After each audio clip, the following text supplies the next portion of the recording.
সীতারাম ইয়েচুরি মঞ্চ এবং বুদ্ধদেব ভট্টাচার্য নগরে শুক্রবার সকাল 11টা সময় শুরু হল সিপিআইএম তেলিয়ামুড়া মহকুমা কমিটির ষষ্ঠ মহকুমা সম্মেলন। প্রথমেই দলীয় পতাকা উত্তোলন করেন পার্টির কেন্দ্রীয় কমিটির সদস্য অঘোর দেববর্মা।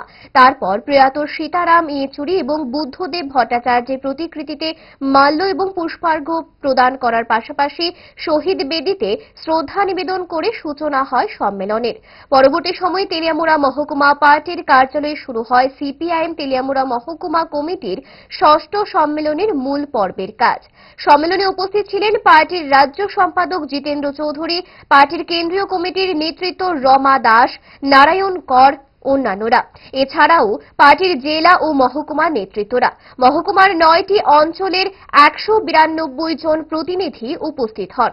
এই সম্মেলন থেকে ঘটনামূলক আলোচনা সমালোচনার মাধ্যমে আগামী দিনের কর্মসূচিকে আরো বেশি সফল করার লক্ষ্যে নতুন কমিটি গঠন হবে। সম্মেলনের উদ্বোধনী ভাষণ দেন প্রাক্তন মন্ত্রী অঘোর দেববর্মা। আমাদের আজকে কাজ করতে হচ্ছে, আমাদের পার্টি বলে একই কাজের তীব্রতা আমরা দেখব হচ্ছে। 18 নির্বাচনের পরে 18তে যে সমস্ত কথা বলে ওরা ক্ষমতা এসেছিল, কোনো কথা ওরা রাখেনি। আজকে প্রায় 7 বছর ধরে চলছে এই সরকারের বয়স।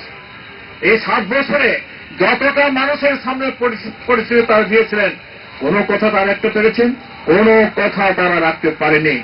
বরঞ্চ তাদের দুবেলার খাবার সন্নিহিত করার মাথায় ওরা গুরুত্বই দিচ্ছে না, বরঞ্চ এদের অধিকারটা কেড়ে নেওয়ার জন্য তারা চেষ্টা করে আসছে।